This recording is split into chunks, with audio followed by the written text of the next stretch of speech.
Today we are reading a Tomura Shigaraki X Reader because I know at least one person here has been asking for it quite a bit. So, you ask and I deliver. Sorry if I sound a bit tired. I only got 3 hours of sleep last night and I tried taking a nap, but I couldn't. Anyways, the title is You Never Seem to Smile. Disclaimer, cussing, and you guys are already dating. So, yeah, let's get into the video. Tomura Shigaraki, Tengo Shimura. This man was different than he was many years ago. Though you found a small amount of love and compassion in his cold heart that was left, when you first found him, you thought you found the wrong person. You thought that this couldn't be Tengo. But once he spoke, you knew right away that he had changed so much and in so little time. Now, years later, the both of you were finally together once again. Though this time, you two were a little more than friends, and neither of you had expected it. You used to be the only one to see Tenko, no, Tomura, smile like he meant it. You used to be the only one to hear him giggle and laugh. You used to see him excited for a toy, or to see an animal he could hold, even if it was only with a few fingers.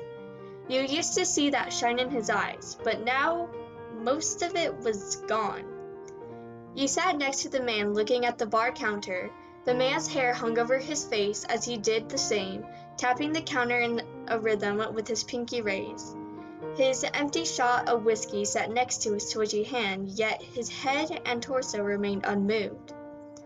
The only sound in the area was the ticking of the wall clock. It ticked right every second with a quick click, click, click, click.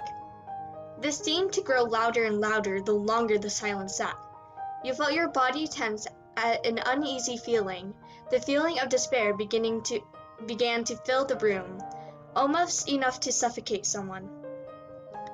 "Spit it out," he said suddenly. This made you flinch at his venomous tone. "You're twitching and it's getting annoying. Spit it out and sit still." You frowned. Your chest tightened at how he spoke to you. It almost hurt to listen. You looked at Tomura to see he had moved his head over to face you ever so slightly. You saw an eye, and it was filled with impatience and annoyance. You gulped a little and hesitated. "Did I?"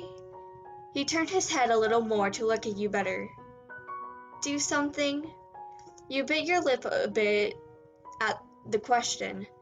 Tomura seemed to think about the question for a moment.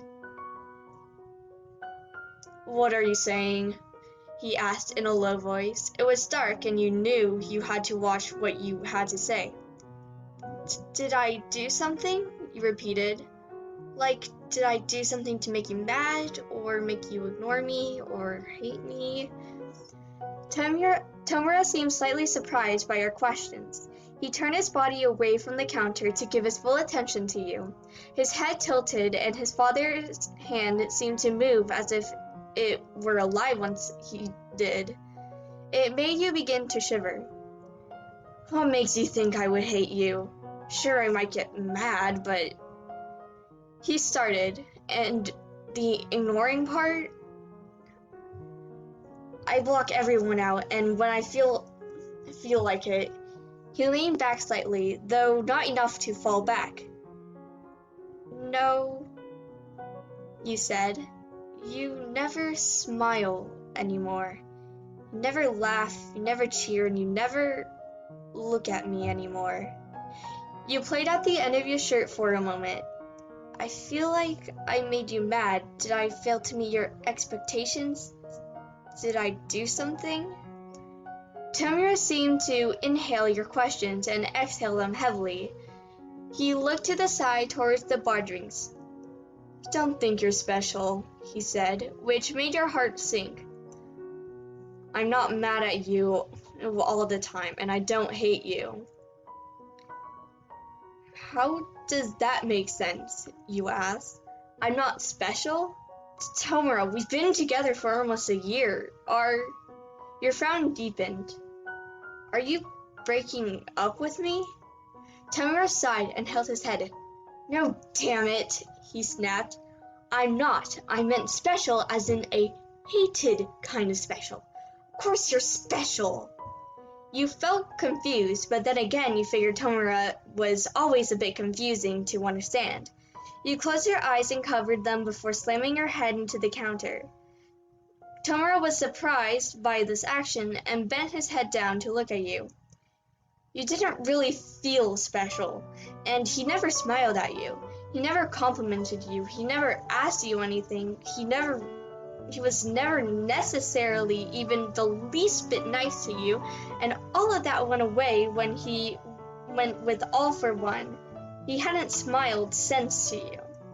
You began to tear up a little. Tomura hadn't seen, but he saw your shoulders begin to shake. He sighed and hesitated before placing his head on your shoulder, as if it would help you. You did nothing to him, and just quietly cried in the counter. Tomura seemed to grow confused, hearing sniffles. Are you crying? He asked. You said nothing to him and continued. He then nudged you a little. Hey, he tried. You have to talk. You immediately stood up in a burst of anger. You never talk to me about anything, you snapped, taking him by immediate surprise. You never try and do anything with me. You never even smile. You never even express yourself to me. I want to help you, but how can I when you tell me nothing? He was silent, listening to you. Taking this opportunity, you continued. I have tried for so long, trying to get you back, the old you, the one that smiles all the time, the one that laughs, the one that always asks how I was, the one that would giggle at a kitten or a dog, the Tenko I lost. You quaked in rage. Yet Tomura said nothing during or after this. He just listened, or so you hoped he listened, and didn't move. This angered you even more. You shook your head and stomped past him. This is when he finally spoke. Get back here, he snapped. Once he felt the brush of your shoulder. Fuck off, you yelled at him. You don't care about anyone but yourself and that damn game in your head. You'll be better off without a scum like me. You marched to your room and quickly began to pack your items. Tomura got up to follow you. You're not leaving, he said in a demanding tone. You scoffed. Watch me, you seethed in anger, and tossed the bag strap over your shoulder. He blocked your way, leaning into the door frame with his arms crossed. Move, you told him. I'm not going to stay. I came to get a smile, a simple smile, perhaps be friends again, but we became something more, and yet still no joy comes out of your mouth except when a hero dies or something goes your way. I'm done playing this game. YN, he said in a warning tone. Listen to me, damn it. You think I don't care about you? He scoffed and blocked your way again when you tried to move around him. I thought you knew me better. I'm sure you know I care. You gripped your bag strap tightly. No, I don't, and I don't know you anymore. I haven't known you starting from the day you disappeared with All for One, you spat. Tomura seemed to take this in, and when you went to push him, he took your hand, pinky raised to not decay you. You stopped, scared. If you pulled away, his pinky would lower, or you would graze it. He huffed and leaned in a little.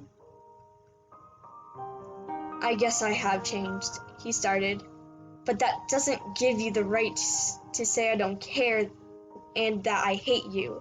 You don't have the right to walk out of here because of something you think. You narrowed your eyes. Almost a full year, you started. You haven't even said, and I love you even once. You haven't even said anything to me that was nice or caring. How do I know you're not lying? Tomura sighed. You're right, he said in a rare soft tone. And I'm sorry. Those words came out a little forced and weird, but you sighed and took it anyways. I'm still leaving, you muttered. Please just let me go. Tomura looked at how he was holding your arm. tightly, and he could tell how scared you were of his pinky. But he didn't let go. Instead, he looked up at you, his hair parting just enough. He reached up to his free hand and took Father and looked you in the eyes. "I'm terrible," he said. "I'm rude and selfish. I'm also very cold. I thought I was giving you signs that I cared. Apparently they weren't very noticeable." You were confused and turned to look at him. Body turned and looking into his eyes to look for any sort of lie. But what you saw was honest words, hope, and a lot of care. But you also saw worry. "I'm sorry." This time these words came out a little softer. "I mean it too. And I guess you can take that however you like, but just so you know that I at least want you to stay." He tugged you closer and you fell into his arms. "What are you?" You were cut off when Shigaraki placed a hand on the back of your head. You suppose he set Father down since he also had a hand on the arch of your back. You buried your face into himself and buried his own face into you. You were confused but slowly relaxed. You sighed softly and closed your eyes, falling into his embrace without a fight. Your back fell a little now that it wasn't having much support. "I'm not going to kiss you," he suddenly said. "At least not now." You shook your head a little. "I didn't expect one," you said. "But a hug is better." He watched as you set the bag down, and you could feel the tension from his body fade away. You held on to him just like he did to you. "I love you," he finally said.